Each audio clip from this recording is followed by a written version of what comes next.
আমার সাথে জেলখানায় দেখা হয়েছে, উনি 8 বার জেলে ঢুকছে পর্যন্ত, 8ম বারে আমার লগে বরকতি মোলাকাত হয়েছে।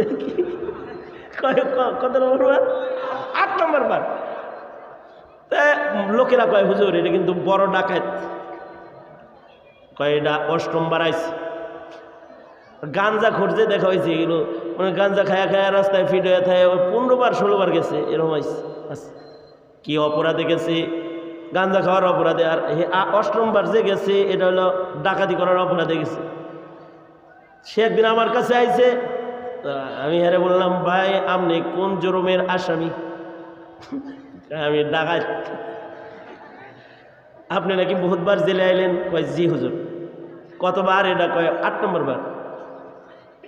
আমি বললাম যে 8 বার সরকার ধরে আপনারা জেলে দিল থানাতে, আল্লাহ দিলে যদি কয়দিন পরে জামিন হয়, কয় হুজুর হয়ে যাবো, লাইন হয়ে যাইতেছে। এরপরে বাইরে যায় কি করবেন? কয় ডাকাতি করুন, এটা পুরান বিজনেস, এটাই ভালো পারি। মানে 8 বার তারে জেলে দিছে, 9ম বারেও সে বাইরে কি করবে? ডাকাতি করবে। তার ইচ্ছা এখনো পরিবর্তন করেনি। নারায়ণগঞ্জের এক কিলারের সাথে আমার দেখা হয়েছে, তো ও তো দীর্ঘদিন যাবৎ জেলখানায় আছে। তো তারে বললাম যে আপনি তো মাশাআল্লাহ অলি বুজুর্গ হয়ে গেছেন গা, মানে এইরকম দাঁড়িয়ে রাখছে, তাহাজ্জুদের নামাজ পড়ে, সপ্তাহে 5 দিন 6 দিন রোজা রাখে, নফল রোজা রাখে, শক্তিশালী মানুষ। তেমন কয় যে কোনো রকম যদি সরকারটা পাল্টায় আর বাইরে হইতে পারি হুজুর, কি করবেন বাইরে? কয় অস্ত্র এমন জায়গায় পড়তে থুয়েছি আমি ছাড়া দুনিয়ার আর কেউ জানেই না, খালি যায়া আল্লাহর নাম লয়া তুলমু আর খালি। তার মানে এই 12 বছর জেলখানায়, 13 বছর জেলখানায় থাকার পরেও ওর ইচ্ছা শক্তির পরিবর্তন এখনো পর্যন্ত হয় নাই। শিক্ষার দ্বারা ইচ্ছা শক্তির পরিবর্তন হয় না। বহু শিক্ষিত আছে যারা ডাকাত, বহু শিক্ষিত আছে যারা চোর চোর চোর চোর চোর, বহু শিক্ষিত আছে এরা জেনাকার, বহু শিক্ষিত আছে কুকর্ম সম্পাদনকারী। তাদের ইচ্ছা শিক্ষার দ্বারাই পরিবর্তন হয় নাই। ইচ্ছা শক্তি দমন করার একমাত্র শক্তিশালী মহৌষধ হলো তাকওয়াল্লাহ, আল্লাহর ভয়। কার ভয়? জোরে আওয়াজ করে বলেন, আরো জোরে আওয়াজ করে বলেন, কার ভয়? কার ভয়? আল্লাহর ভয় যদি কারোর হৃদয়ের ভেতরে এসে যায় তখন তার ইচ্ছা শক্তি থাকে না, তখন আল্লাহর ভয়ে নিজের ইচ্ছাকে জলাঞ্জলি দেয়, আল্লাহর ভয়ে নিজের ইচ্ছাকে কোরবানি দেয়, আল্লাহর ভয়ে নিজের চাহিদাকে মিটায় ফেলায়, আল্লাহর সন্তুষ্টিকে অর্জন করার জন্য কোরবান হয়ে যায়। যখন কারোর ভেতরে রয় আল্লাহর ভয়। এই কারণেই সাহাবায়ে কেরাম ছোট্ট খাটো কোনো অপরাধ করতে পারে নাই। সিসি ক্যামেরায় ধরা পড়বো এজন্য অপরাধ করে নাই তা না, এক্সরে করে দেখে ফেলাইব এর লেগে না, অথবা কোনো কোয়ালিটিতে, মানে এখন কিন্তু দেহের ভিতরেও মেশিন লাগায়, মানে মেশিনের ভিতর দিয়ে দেহ দিয়ে দেয়, পেটের ভিতরেও যদি গাঁজা মাজা থাকে বাইরে হয়ে যায়।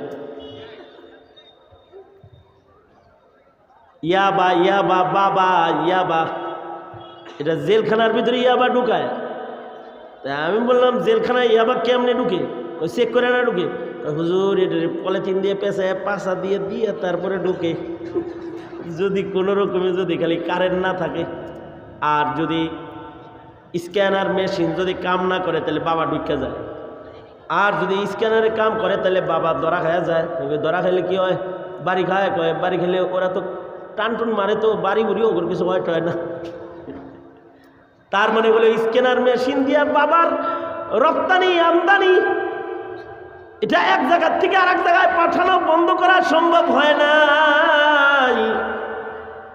কিন্তু যদি তাকওয়াল্লাহ হয় তাহলে যাররা অপরাধ করবে না।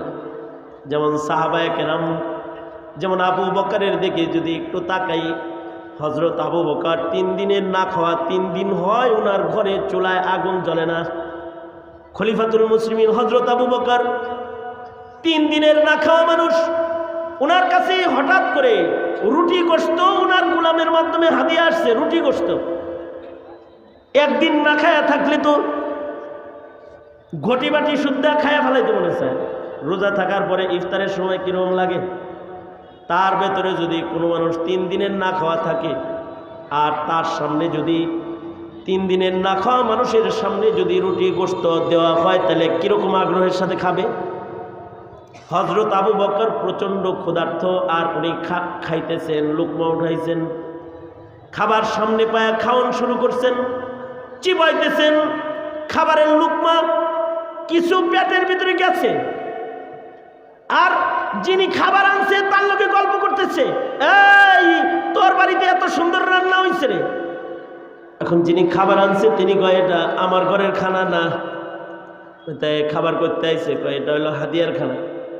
কে হাদিয়া দিছে? কয় আমি একজনের চিকিৎসা করছিলাম। মানে বিষয়টা বুঝাইতে চায় যে জ্বরে বক মরে ফকিরের কেরামতি বাড়ে। আমি একজনের ফু দিছিলাম, ও ভালো হয়ে গেছে, এ কারণে ও খুশি হয়ে আমারে খাওয়ান দিছে। ফু দিলে মাঝে মধ্যে জ্বরে বক মরে ফকিরের কেরামতি কিন্তু পারে। আমি সিরাজগঞ্জ যাইছি, যে যে যে এনায়তপুর মাহফিলে, একজন কয় হুজুর পানিতে ফু দেন। কি লেগে ফু দেবো? কয় আমার বাগনির বাচ্চা হয় না। আমি বাচ্চা কি আমার কাছে আছে নাকি, আমি ফু দিলে বাচ্চা হইব? না হুজুর, গত বছর আমার বাস্তির জন্য আপনার কাছ থেকে পানি পরা নিয়েছিলাম, এটা এখন 7 মাস। মরছি তো কি কয় এটা? হুজুর 7 বছর ধরে বাচ্চা হয় না, এটারে ফু দিয়েছিলেন, পানি খাওয়াইছি আর বাচ্চা হয়েছে। পেটে বাচ্চা 7 মাস হয়ে গেলাম, শির কইব শির কইব। তওবা কর, তওবা কর। ব্যক্তির কাছে সন্তান না, বাচ্চা দেনেওয়ালা কে? জোরে আওয়াজ করে বলেন, আরো জোরে আওয়াজ করে জোরে বলেন, কে দেনেওয়ালা কে? হে কয় হুজুর আপনি যে পানি পরা দিয়েছিলেন হে ওই বাচ্চা হয়েছে, আবার দেন আবার দেন আবার দেন। আমি দেখ আমি জানি না, এইটি আমি পারি না। তাই এর আগে কি কি কয়া দিয়েছেন? তাই আমি বললাম যে আমি অধিকাংশ সময় ফুফা দিলে এটা পড়া দিই, মাইকস জানতা নেই তেরে বান্দা মানতা নেই, ছু আল্লাহ আমি কিছু জানি না, তোর বান্দায় মানে না, দেখে দিলাম বিসমিল্লাহ, ছু। ঠিক আছে হুজুর হেটা কয়েই দেন। তার মানে হলো জ্বরে বক মরছে, ফকিরের কারামতি বাড়ছে, জ্বরে একটা বক মরছে, এখন ও আমারে এটার চিকিৎসক বানায় হালাইছে। গোলাম বলে কি, আবু বকর জ্বরে বক মরেছে, ফকিরের কারামতি বাড়ছে, আমি একজন রে ছু করছিলাম, এটা তো ভালো হয়ে গেছে। এখন সে খুশিতে আমার জন্য ভালো খাবার রান্না করে নিয়ে এসেছে, কিন্তু আমি যখন তার এই চিকিৎসা করেছিলাম তখন আমি কাফের ছিলাম, জাহিলিয়াতে। হযরত আবু বকর বলে, তার মানে তুমি যে ছু দিছিলা এটা তুমি বিসমিল্লাহ বইলাও দাও নাই? কয় না, আমি তো তখন আল্লাহরে চিনি না, আমি কি মুসলমান নাকি যে বিসমিল্লাহ কয়ে দিব? এতে কি বলে দিছিলা? কয় লাত উজ্জার নামে দিছিলাম ফু। হযরত আবু বকর বলে, তাহলে লাত উজ্জার নামের খানা বুঝি তুমি আমারে খাওয়াইবা? সরাব। সাথে সাথে খাবারকে সরায় ফেললেন হযরত আবু বকর। যে 2 লুকমা খাইছেন এইটাকে বাইর করার জন্য পাগল হয়ে গেলেন, কারণ আবু বকরের ভয় লাত উজ্জার নামের খানা পেটে লইয়া যদি মরণ হয়, আর অথবা যদি লাত উজ্জার নামের খানা আমার পেটে হজম হয় আর এই খাবারের কোনো উপকার যদি আমার দেহে ঢুইকা যায়, তাহলে হাদিসের ভাষ্য মতে হারাম খানা দিয়ে যে দেহ গঠন হয় ও দেহ দোজকে যাবে। হযরত আবু বকর সাথে সাথে পেট বইরা পানি পান কইরা মুখের ভিতরে উঙ্গুলি প্রবেশ করালেন এবং বমি করলেন, আবার পানি পান করলেন, আবার বমি করলেন। নিজের পেটের ভিতরে যাওয়া রুটির গোশত যা কিছু পেটে গেছে এগুলো বমির সাথে সব বাইর হয়ে আসলো। হযরত আবু বকর তখন শুকর আদায় করে বললেন, আলহামদুলিল্লাহ, 1 লুকমা হারাম খানা পেটে যায় নাই। এই যে আবু বকরের 3 দিনের ক্ষুধার যন্ত্রণা পেটে নিয়েও এমন কাজ করতে তিনি সক্ষম হয়েছেন, এটা অস্ত্রের ভয় না, শক্তি ছিল হলো আল্লাহর ভয়। ঠিক কিনা যারা আওয়াজ করে বলেন, আল্লাহর ভয়। আর এখন যে সুদ ঘুষ সব খায়,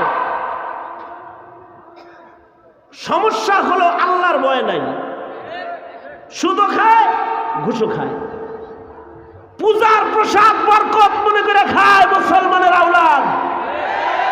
পূজার প্রসাদ কেন খায়? আল্লাহর ভয় নাই, এ কারণে খায়। হযরত ওমরের কথা মুয়াত্তা ইমাম মালিকে আছে। হযরত ওমরের কথা যে হযরত ওমর দুধ পান করেছেন। দুধ পান করার পরে হযরত ওমর যিনি দুধ দিচ্ছেন তারে বলতেছে, বাহ, তোমার গাভীর দুধ তো চমৎকার। এই লোক বলে, হুজুর আমি গরিব মানুষ, আমি গাভী পাবো কই? কয় তাহলে কিসের দুধ আনছো? তোমার বাড়ির দুধ খাওয়াইতেছো না? না না না। কয় কিসের দুধ? কয় সরকারি বাইতুল মালের উটের দুধ সদকা হিসাবে মহল্লার গরিবদেরকে দেওয়া হয়। আজকের সিরিয়ালে সদকার দুধ আমি পাইছি। ভাবলাম খলিফারে লইয়া খাই, তাই আপনার এক গ্লাস দিছি। হযরত ওমর কয় ইন্না লিল্লাহ। উনি কয় ইন্না লিল্লাহ কনকে? আমার জন্য সদকা, আপনার জন্য হাদিয়া। আপনার জন্য তো হাদিয়া, আমি হাদিয়া দিছি, আপনি কি সদকা খাইতেছেন নাকি? হযরত ওমর বলে, তুমি বুঝো নাই, সদকা দাও নাই, কিন্তু এই সদকাটা এমন সদকা যেই সদকাটা আমার ঘর থেকে গেছে। অর্থাৎ আমি খলিফাতুল মুসলিমিন, আর আমার বাইতুল মাল থেকে তোমার বাড়ির সদকা গেছে, সেই সদকা আমার পেটে গেছে। এখন যদি আমি মারা যাই, আর আল্লাহ যদি কয় ওমর খলিফাতুল মুসলিমিন ছিলাম, পেটে দেখি বাইতুল মাল দেখা যায়, রাষ্ট্র সম্পদ তোমার পেটে কেন দেখা যায়? জবাব দাও। হযরত ওমর বলে, আল্লাহর সামনে দাঁড়ায় এর উত্তর দেওয়ার মতো শক্তি আমার নাই। হযরত ওমর বিষ খাইলে মানুষ যেমন পেট ড্রেসিং করে ডাক্তার দিয়া, হযরত ওমর পানি পান করলেন আর নিজের মুখে অঙ্গুলি দিয়ে দিয়ে নিজের পেটকে ড্রেসিং করলেন, বারবার বমি করলেন এবং দুধগুলাকে বের করে ফেললেন এবং ইস্তেগফার করলেন। বললেন, ওগো আল্লাহ, না জেনে বাইতুল মালের সাদাকা আমি খেয়ে ফেলেছি, তুমি আমাকে মাফ করে দাও। দুর্বল হইতেছেন, আর এখন জনগণেরটা খায়া আঙ্গুল ভুলা কলা গাছ হয়ে যায়, কিন্তু কোনো বেদনা নাই। কেন বেদনা নাই? আল্লাহর ডর নাই, এর লেগে বেদনা নাই। আল্লাহর ভয় নাই। ইতিহাসের পাতার একজন খলিফাতুল মুসলিমিন ছিলেন হযরত ওমর ইবনে, একটা ঘড়ি দিয়েন তো। ইতিহাসের পাতার একজন মুসলমান ছিলেন, খলিফাতুল মুসলিমিন ছিলেন ওমর ইবনে আব্দুল আজিজ রহমাতুল্লাহি আলাইহি, যার আমলে বাঘ আর ছাগল এক ঘাটে পানি খাইছে। সুবহানাল্লাহ বলেন, শুনছেন না এটা? যে বাঘ ছাগল এক ঘাটে পানি পান করেছে। ইতিহাসের পাতার এক স্মরণীয় মুসলিম ওমর ইবনে আব্দুল আজিজ রহমতুল্লাহ আলাইহি, খলিফাতুল মুসলিমিন, যাকে ওমরে সানি বলা হয়। উনি সারা দুনিয়া কন্ট্রোল করেন, শাসন করেন, কিন্তু উনার ঈদের দিন উনার বাড়িতে রান্না নাই। কেন? দারিদ্রতা এত, খলিফাতুল মুসলিমিনের দারিদ্রতা এত যে তার মেয়েদেরকে খাবার দেওয়ার ক্ষমতা নাই ঈদের দিনে, আর ভালো কাপড় কিনে দেওয়ার টাকা নাই মেয়েদেরকে। ওমর ইবনে আব্দুল আজিজের মেয়েরা বললেন, বাবা আজকে ঈদের দিন, ভালো একটা খাবার নাই, ভালো একটু জামা নাই, আব্বা যান আপনি 1 মাসের বেতন অগ্রিম নেন। ওমর ইবনে আব্দুল আজিজ বলে, আমি 1 মাসের বেতন অগ্রিম নেব, আর আমি যদি কালকে মইরা যাই হেরে ঋণ শোধ করবো কি? এটা পারবো না। আন্দাজ করে আমি একদিনে 1 মাসের বেতন আলাদা নিতে পারবো না। এত সতর্কতা এই তাকওয়ার কারণে। ওনার তাকওয়ার প্রভাব শুধু মানুষের উপরে পড়ছে তা না, জঙ্গলের উপরে পড়েছে। আল বিদায়া ওয়ান নিহায়াতে আছে। ওনার ইন্তেকাল হয়ে গেছে 4.5 মানে 24 মাসের মাথায়, মানে 2.5 বছর উনি খলিফাতুল মুসলিমিন ছিলেন। এই 2.5 বছর খলিফাতুল মুসলিমিন থাকা অবস্থায় উনার আমলে এত উন্নতি হয়েছে যে মানুষের চারিত্রের উন্নতি, খালি কালবার্ডের উন্নতি না, বিদ্যুতের উন্নতি আসল উন্নতি না, রাস্তাঘাটের উন্নতি আসল উন্নতি না, আসল উন্নতি হলো শান্তি শৃঙ্খলার উন্নতি। এটা হলো আসল উন্নতি। ওমর ইবনে আব্দুল আজিজের আমলে এমন শান্তি শৃঙ্খলা প্রতিষ্ঠা হয়েছিল, মানুষের ভেতরে ঝগড়া বিবাদ জুলুম তো ছিল না। বাঘ ছাগলের রক্ত পান করতো না, বাঘ ছাগলের উপরে আক্রমণ করতো না। হযরত ওমর ইবনে আব্দুল আজিজ যেদিন মারা গেছে, আল বিদায়া ওয়ান নিহায়াতে আছে, এক মহিলা পৃথিবীর এক প্রান্ত হতে এক মহিলা চিৎকার করে বলতেছে, খবর নিয়ে দেখো ওমর ইবনে আব্দুল আজিজ বুঝি বাচ্চা নাই। প্রায় ২৫০০ মাইল দূর থেকে সে বলতেছে ওমর ইবনে আব্দুল আজিজ মারা গেছে। ভিডিও কলের আমল না, কিন্তু এত দূর থেকে সে বলতেছে ওমর ইবনে আব্দুল আজিজ মারা গেছে। খবর নিয়ে 15 দিন পরে প্রমাণ হইল যে আসলেই মারা গেছে। সবাই যায় মহিলাকে বলে, এই মহিলা, ওমর ইবনে আব্দুল আজিজ মারা গেছে, এটা তুমি এত দূর থেকে কেমনে বলছিলা? মহিলা কয়, আমার নদীর ঘাটের ওই পারে জঙ্গল, আমি বহুবার এই ২.৫ বছরে বারবার দেখছি বাঘ ছাগল এক ঘাটে পানি পান করে, কিন্তু বাঘ ছাগলের উপরে আক্রমণ করে না। আজকে ২.৫ বছর পরে হঠাৎ করে দেখলাম বাঘ ছাগলের রক্ত খাইতেছে, বাঘ ছাগলের উপরে আক্রমণ করেছে। তখনই আমি বুঝেছি আমিরুল মুমিনিন ওমর ইবনে আব্দুল আজিজ বাঁচা নাই। উনি যদি বাঁচা থাকতো তাহলে এই বাঘের ছাগলের উপরে আক্রমণ করতো না, কারণ ওনার তাকওয়া আল্লাহর প্রভাব মানুষের মনে শুধু না, বনের ভেতরেও জঙ্গলের ভেতরেও পড়ে গিয়েছিল, যে জঙ্গলের প্রাণীরাও ভদ্র হয়ে গিয়েছিল। এইরকম সতর্কতার জীবন পূর্বের যুগের মানুষের ছিল। এই যুগে যেটা হয়েছে সেটা হলো শিক্ষার উন্নতি হয়েছে, রাস্তার উন্নতি হয়েছে, নেটওয়ার্ক বিজ্ঞানের উন্নতি হয়েছে, ইলেকট্রনিক সায়েন্সের উন্নতি হয়েছে, মেডিকেল সায়েন্সের উন্নতি হয়েছে, কিন্তু চরিত্র নামক মহাদৌলত হারিয়ে গেছে। কি কথা বলেন না কেন? ঠিক না? ঠিক জোরে আওয়াজ করো। চরিত্র হারিয়ে গেছে, চরিত্র নাই, আদালত নাই। কারণ কি? কারণ হলো তাকওয়া আল্লাহ নাই, আল্লাহর ভয় নাই। আশ্চর্য হলো, দুঃখের সাথে বলতে হবে, এই তাকওয়া আল্লাহ যারা চাষাবাদ করবে তাদের মুখে তালা। মাহফিলে মাহফিলে আইনের আওতায় মাহফিল, আইনের আওতায় মানুষের মুখ, যে মুখের দ্বারায় তাকওয়া তাহারাত মানুষের সিনার ভেতরে ঢুকবে। যারা মানুষের হৃদয়ে তাকওয়া বপন করবে তারা জেলখানায় বন্দী থাকে মাসের পর মাস, বছরের পর বছর। কারণ কারণ কারণ তাকওয়া আল্লাহ তো গাছে ধরে না। তাকওয়া আল্লাহ কি গাছে ধরে যে সিরা সিরা খাবে? তাকওয়া আল্লাহ ফ্যাক্টরির মেশিন দিয়ে বের হয় না। তাকওয়া আল্লাহ কোরআন ও হাদিসের আলোয়, কোরআনের মাধ্যমে, নবীর সুন্নাহর মাধ্যমে জাতির হৃদয়ের ভেতরে প্রবেশ করাইতে হয়। এই কারণেই দাওয়াত তাবলীগ, খানকা, নসিহা, উলামায়ে কেরামের মেহনতে যখন ডাকাতের হৃদয়ে তাকওয়া ঢুকে যায়, ওই ডাকাত ওলি বুজুর্গ হয়ে কবরে চলে যায়। বেনামাজির হৃদয়ে যখন তাকওয়া ঢুকে যায় তখন সে মুত্তাকি পরহেজগার হয়ে যায়। সবচেয়ে বড় কথা, সেদিন আমাদের এক মুরব্বী বলতেছিলেন, আমাদের দোয়া কবুল না হওয়ার বড় কারণ হাদিস কোরআনের আলোকে যেটা বোঝা যায় সেটা হলো আমাদের পাপাচার।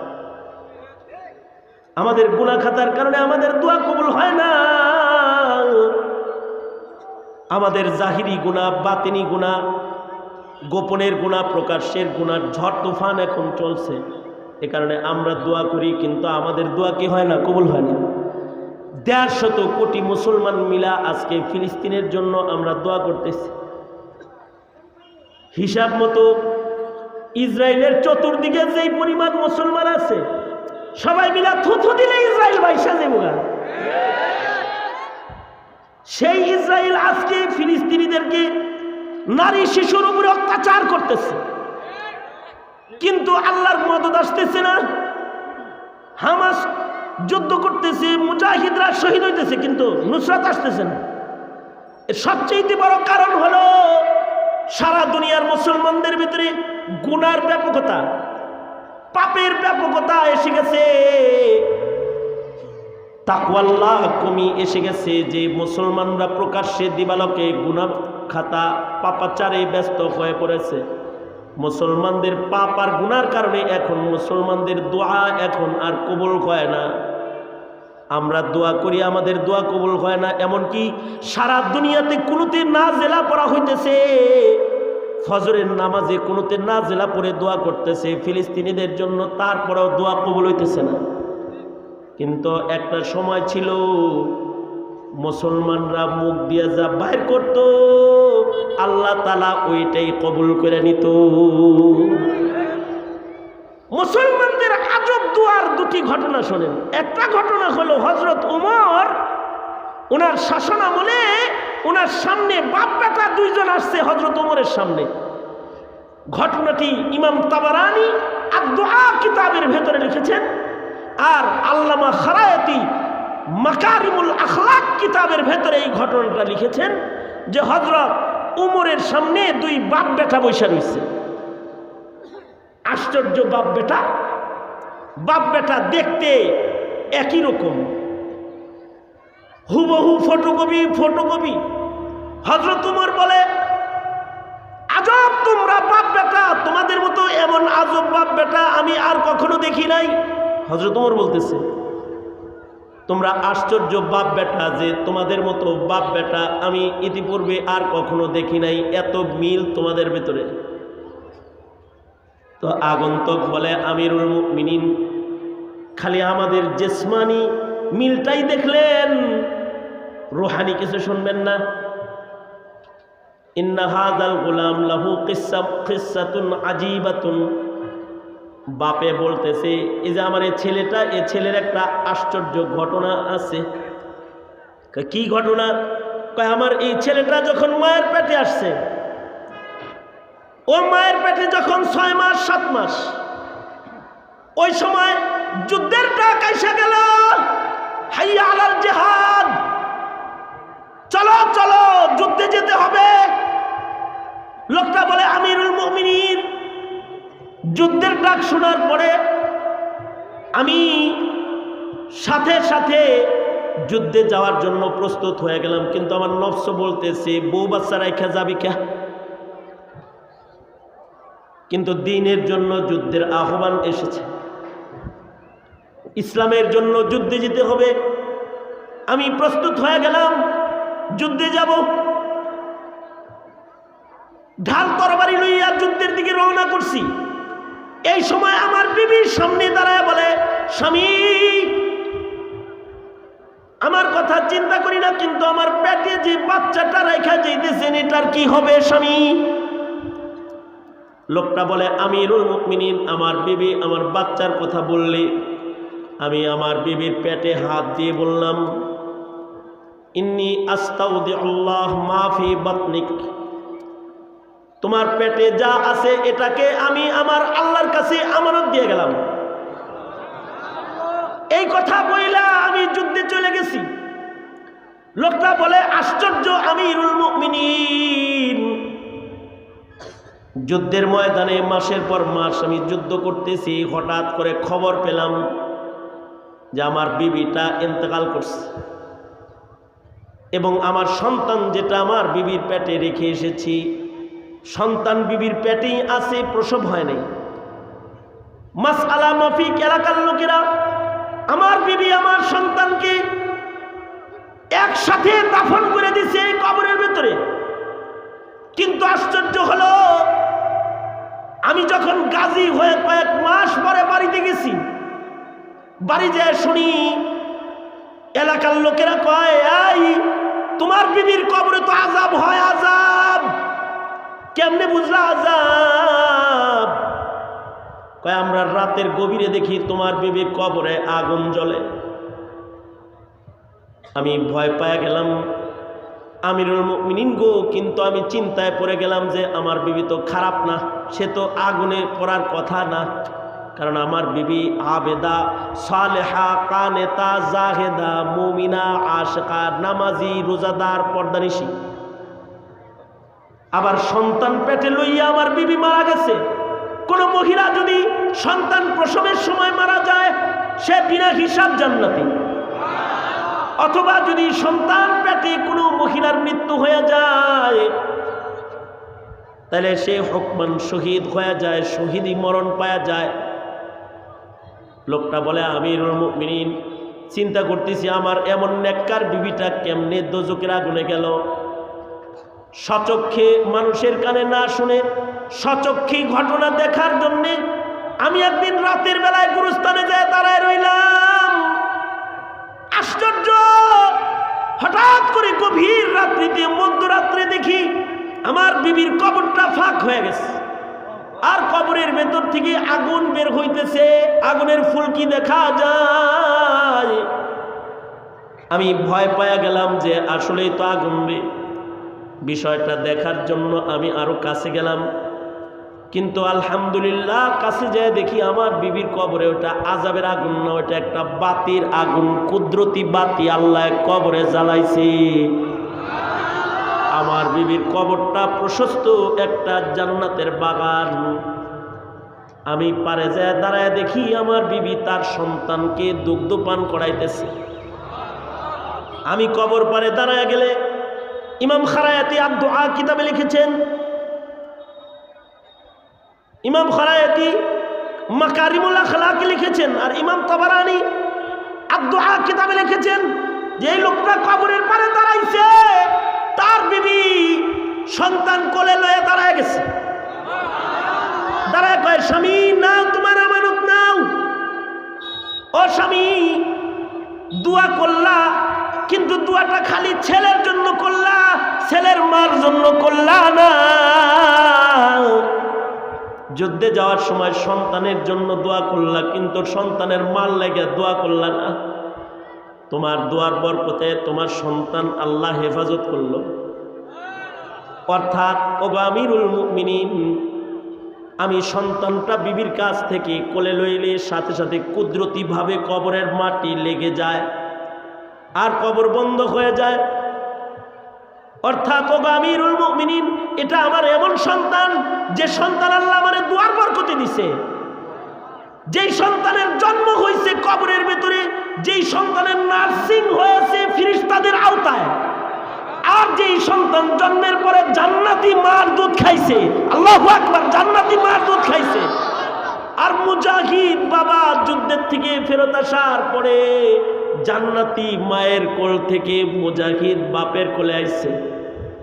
মিল হবে না কেন? দোয়ার বরকতে আল্লাহ তাআলা আমার সন্তানকে আমার মতোই বানাইছে। মুসলমানের দোয়া আগে এত পাওয়ার ছিল, এখনো পাওয়ার আছে।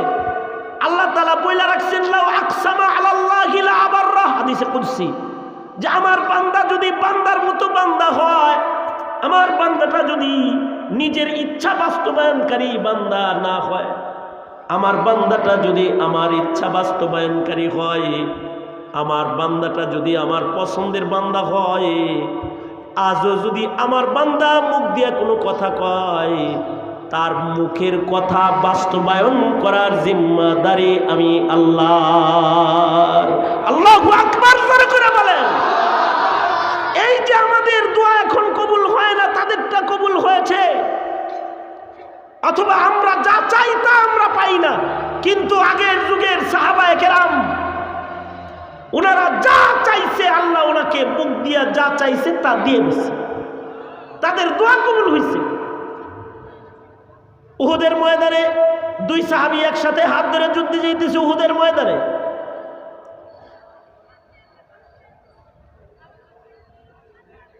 একজনের নাম হলো সাদ ইবনে আবি ওয়াক্কাস রাদিয়াল্লাহু আনহু, উহুদের যুদ্ধে যাইতেছে। আর একজনের নাম হলো হযরত আব্দুল্লাহ ইবনে জাহাশ রাদিয়াল্লাহু আনহু। এই দুইজন যুদ্ধের ময়দানে যাইতেছে। যুদ্ধে যাওয়ার আগে এই দুইজনে উহুদের মাঠে ঢোকার আগে বুদ্ধি করবার লাগছে। উহুদের ময়দানে ঢোকার আগে বুদ্ধি করে যে উহুদের যুদ্ধে ঢুকবার লাগছে, দুইজনে দুইটা দোয়া করে ঢুকি, কারণ দোয়া কবুল হবে।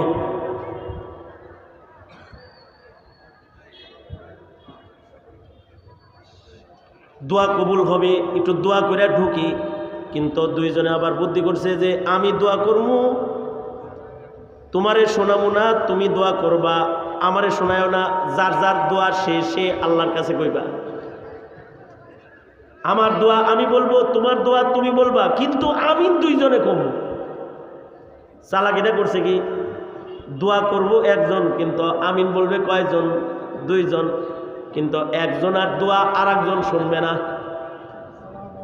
দুই সাহাবী বুদ্ধি করে তারপরে দোয়া কালাম শুরু করছে।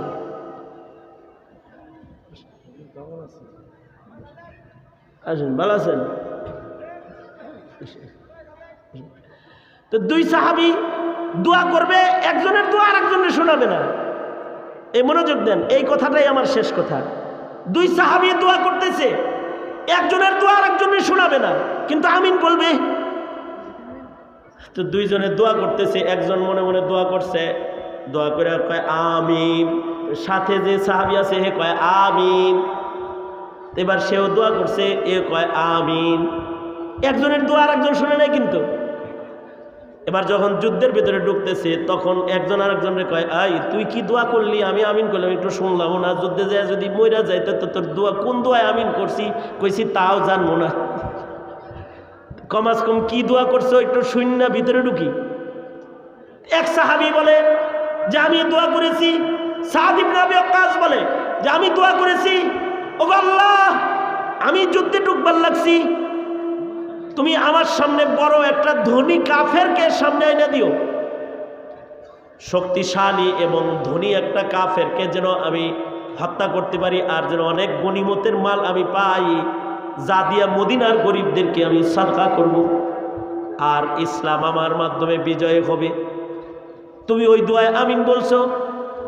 তুমি কি দোয়া করছো? আব্দুল্লাহ ইবনে জাহাশ কি বলে, তুমি কি দোয়া করছো? কয় আমি দোয়া করছি বিচার যেদিন হবে হিসাব দিয়া আল্লাহর জান্নাত দখল করার মতো শক্তি আমার মতো গুনাহগারের নাই। এ কারণে আমি দোয়া করছি, ওগো আল্লাহ মুসলমান আর কাফের যেহেতু যুদ্ধ হইতেছে, এর ভেতরে 2-4 জন মানুষ হইলেও শহীদ হবে। আল্লাহ যারা শহীদ হবে তাদের ভেতরে আমার নামটা দিয়ে দিও, কারণ শহীদরা বিনা হিসাব আল্লাহর জান্নাতি। আমি শহীদ হওয়ার দোয়া করেছি। সাধারণ শহীদ বানায় না, মুসলা শহীদ বানাইবা। কেন? কারণ হাসরের মাঠে চোখ কথা বলবে, হাত কথা বলবে, পা কথা বলবে। আমার শাহাদাতটা যেন এমন হয় যেন আমার হাত পা কাইটা দুশ্মন লয়ে যায়, তাইলে আমার অঙ্গ আর আমার বিপক্ষে সাক্ষী দিতে পারবে না। কারণ হাসরের মাঠে আল্লাহ মুখে তালা লাগাবে, আল ইয়াউমা নাখতিমু আলা আফওয়াহিহিম ওয়া তুকাল্লিমুনা আইদিহিম। হাত কথা বলবে, পা কথা বলবে, এমনকি অন্য আয়াতে আছে গায়ের চামড়া সুদ্ধা কথা বলবে। উহুদের মাঠে কিছু মানুষের হাত পা তো কাটছে, নাক কাটছে, কান কাটছে, যেমন হযরত সাইয়্যিদুশ শুহাদা আমির হামজা রাদিয়াল্লাহু আনহু, মুসলা শহীদ যাকে বলা হয়। ঠিক আব্দুল্লাহ ইবনে জাহাশ মুসলা শহীদ হয়ে গেছে, ওনার দোয়া কবুল হয়ে গেছে। সাথে সাথে সাদ ইবনে আবি ওয়াক্কাস গাজী হয়ে অনেক মাল দিয়ে মদিনায় আসছে, আর বলে আসলে মনে করছিলাম যে আমি চালাক, আসলে তো আব্দুল্লাহ ইবনে জাহাশ চালাক। ও দোয়া কইরা বিনা হিসাব জান্নাতের পথ ধইরা জান্নাতে চলে গেছে, আর আমি কতগুলো মালের বোঝার আমানত লইয়া বাড়ি আসছি। না জানি হাসরে আমার হিসাব কি হবে। তার মানে একটা মানুষ আগে মুখ দিয়া যা বলতো তাই কবুল হইতো। যেমন ইমাম বুখারী রহমাতুল্লাহ আলাইহি, উনি জন্মের পরে অন্ধ জন্মাইছেন, কিন্তু উনার মা চোখে হাত দিয়া কয়, আল্লাহ ডাক্তার দেখানোর টাকা আমার নাই, আমার ছেলেরে ভালো করে দাও, ছেলেরে চোখ দাও, চোখ দাও। আল্লাহ তাআলা মার দুয়ার বরকতে সন্তানকে কোনো ঔষধ ছাড়া ইমাম বুখারীকে আল্লাহ তাআলা চক্ষু দান করেছে। আল্লাহু আকবার বলেন। তাহলে দেখেন, দোয়া করলো চোখ দিল, আর আমরা ইবাদত করার পরেও পাই না। কারণ কি? কারণ হলো আমাদের ইবাদতও চলে, আমাদের গুনাহও চলে। আমাদের নামাজও রানিং, গুনাহও রানিং। মসজিদ থেকে কেবল আইছে, আয় শালির লগে আলাপ শুরু করছে। কেবল মসজিদ থেকে আসছে, আয়সা ঘুষের বাণিজ্যের ক্যাশে বসে রয়েছে। পাপাচারও চলতেছে, ইবাদতও চলতেছে। এই যে তাকওয়াল্লাহ, খোদা ভীতির কমি আমাদের আছে। এই খোদা ভীতির কমতির কারণে আমাদের দোয়া এখন আর কবুল হয় না। কিন্তু যদি এই দুইটা গুণ কারোর ভেতরে পাওয়া যায়, খোদা ভীতিও আছে আর নিজের ইচ্ছাকে বাস্তবায়ন করে না, আল্লাহর ইচ্ছায় চলে, তাহলে ওয়া আম্মা মান খাফা মাকামা রাব্বিহি ওয়া নাহান নাফসা আনিল হাওয়া ফা ইন্নাল জান্নাতা হিয়াল মাওয়া। এই দুইটা গুণের কথা বললাম, একটা হলো খোদা ভীতির গুণ, আর একটা হলো নিজের ইচ্ছাকে দমন করার গুণ। আমরা আমার ইচ্ছায়, আমাদের ইচ্ছায় চলবো না, ইচ্ছা মানবো কার? আরো জোরে আওয়াজ করে বলেন, ইচ্ছা মানবো কার? তাই যদি হয় নামাজ আর কাজা করা যাবে, মিথ্যা কথা বলা যাবে, জুলুম করা যাবে, ওয়াদা করেন বলেন ইয়া আল্লাহ ওয়াদা করিতেছি জীবনে কোনোদিন আর নামাজ কাজা করব না, মিথ্যা কথা বলবো না, জুলুম করব না, চোখের গুনাহ করব না, হারাম কামাই করব না। ইনশাআল্লাহ আস্তে করে কোন এখন আরো জোরে বলেন, আরো জোরে চিল্লায় জোরে বলেন ইনশাআল্লাহ। নিজের ইচ্ছায় চলবো না, কার ইচ্ছায় চলবো জোরে বলে? আল্লাহর। ইনশাআল্লাহ এই দুই সবক, খোদা ভীতি লালন করব, আল্লাহর ইচ্ছায় চলবো। যুবকরা তোমরা যারা এখনো নামাজ পড়া শিখো নাই, তবলিগে কারা কারা সময় লাগাইবে হাত তোলো, এই হাত তোলো, চিল্লা লাগাবি, ঠিক আছে? হ্যাঁ, নামাজ শিখবা। যারা কোরআন তেলাওয়াত জানো না, 20 দিনের শিক্ষা কার্যক্রম আছে, এখানেও আছে। এই বয়স্ক কোরআন শিক্ষা কার্যক্রম আছে না? এখানে আছে। বয়স্কদের কোরআন শিক্ষা কার্যক্রম এখন প্রতি মাদ্রাসায় আছে। 20 দিনের জন্য কি আল্লাহর কোরআন শিখার জন্য নিজেকে আলোক করা যায় না? এই যায় না? আর একটা বিষয়, যারা অভিভাবক আছেন, যাদের ছেলে মেয়ে আছে, তারা হাত তোলেন তো। এতগুলো সন্তানদের পাগড়ি দিলাম, দেখলেন চোখে, ছেলে মেয়ে যাদের আছে হাত তোলেন। তো বহুত ছেলে মেয়েওয়ালা আছেন এখানে, হাত নামান। আপনাদের একটা দায়িত্ব, সকালবেলার আশা ব্রাক আর কেজি নামক পাজি স্কুল বলি আমি এটা সকালবেলায় চালু হওয়ার কারণে সকাল ভোরবেলায় আমাদের ছেলেরা যে কালেমা, রোজা, নামাজ, দোয়া এগুলো শিখতো, এগুলো সব বেঁচতে গেছে। এখন সকাল ভোরবেলায় ঢোলের বাড়ি শুনে, ঢোলের বাড়ি শুনে। সুতরাং যেখানে আপনার সন্তানরা সকালবেলার স্কুলে গিয়ে মক্তব বন্ধের কুঠায়, এখন মক্তব বন্ধ, মসজিদের মক্তবে এখন আর ছাত্রছাত্রী তেমন পাওয়া যায় না।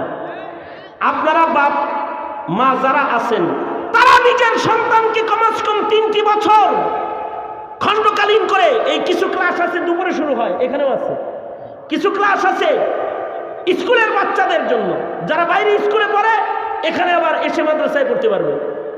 আর কমসে কম এখানে তো স্কুল শিক্ষা আর দিনী শিক্ষা মিক্স, অর্থাৎ এখানে যদি আপনার বাচ্চা 2 বছর 3 বছর পড়ে, সে আরবিতেও যোগ্য হবে, সাথে সাথে কিছু কোরআন শরীফ তার মুখস্থ হবে, আবার সে ভালো একটা স্কুলে ভর্তি হওয়ার যোগ্য ইংরেজিও সে শিখতে পারবে। এখানেই আছে এই শিক্ষা। এতটুকুন সতর্কতা অবলম্বন করে আপনারা যারা পিতার আছেন, তারা কি নিজেদের সন্তানের ভবিষ্যৎকে লক্ষ্য করা আপনাদের দায়িত্ব নয়? যদি আপনারা দিন না শিখান, তো আপনাদের সন্তানরা তো আপনাদের জন্য রব্বির হামহুমা কামা রাব্বায়ানি সাগীরাও বলতে পারবে না, দোয়াটাও করতে পারবে না। আর মাদ্রাসার পক্ষে থাকবেন, বিরুদ্ধে যাবেন না। মাদ্রাসা সন্ত্রাস করে না, মাদ্রাসা সন্ত্রাসী তালেবান পয়দা করে না। মাদ্রাসা এই যে 35 জন পাগড়ি দেওয়া হয়েছে, এগুলো পয়দা করে, এগুলো পয়দা করে মাদ্রাসা। সুতরাং মাদ্রাসাকে ভালোবাসবেন, মহব্বত করবেন, মাদ্রাসার বাচ্চাদেরকে আদর দিবেন, স্নেহ দিবেন, মায়া দিবেন, মমতা দিবেন, কারণ এরাই আপনার জানাজা পড়াবে, আপনার সন্তানের বিয়ে পড়াবে। এরা যদি না থাকে, পরে সব মোনাজাত হইব আজগবি মোনাজাত। ভালো একটা মোনাজাত করেন না, মোল্লা খুঁজা পাইতেন না আল্লাহ দিলে। সুতরাং ভালো হয়ে যান গা, ভালো হইতে পয়সা লাগে না। রাগ হয়েছেন? যে সকল কথায় রাগ হয়েছেন, সে সকল কথার রাগগুলা ভুলে যায়, আর যে সকল কথাগুলো আমলের পাইছেন, এগুলো আমল করেন ইনশাআল্লাহ। বলেন। আমি ধন্যবাদ জানাই আসাদুজ্জামান খান দারুল উলুম মাদ্রাসার কমিটির সদস্যদেরকে। দীর্ঘদিন ধরে তারা যে এখানে আমি ভেতরে ব্যবস্থাপনা দেখে এর আগে যে দেখতে আসছি আমি আশ্চর্য হয়ে গেছি যে এতটা রুচি সম্পন্ন, এতটা সুন্দর কায়দা একটা প্রতিষ্ঠানকে পরিচালনা করতে পারে কতটুকুন ভালো মন হলে। আল্লাহ তাদেরকে হায়াতে তাইয়্যিবা দান করুক। সভাপতি সাহেব সহকারে আরও যারা আছে এদের সকলকে আল্লাহ তাআলা আজরে আজিম দান করুক। বিশেষভাবে এমপি মহোদয়কেও বলবো যে আপনার দেশের একটি আদর্শ সন্তান গড়ার একটি আদর্শ প্রতিষ্ঠান এই দারুল উলুম আসাদুজ্জামান খান, এটার দিকে বিশেষ দৃষ্টি দিবেন এবং বিশেষভাবে এই মাদ্রাসার জরুরাত হাজাত এগুলোর দিকেও খেয়াল করবেন। এ আবেদন জানিয়ে এমপি মহোদয় এসে পড়েছেন, উনি অতিথির বক্তব্য প্রদান করবেন, এরপরে দোয়া হবে। আমি আমার বক্তব্যকে গুটিয়ে নিচ্ছি। जो कुछ हुआ यार अब तेरे करम से हुआ, যে সবকগুলা মুখস্থ করাইছি সবকগুলা ইয়াদ রাখবেন ইনশাআল্লাহ। ইনশাআল্লাহ আল্লাহ তাআলা কবুল মঞ্জুর করেন, আমিন।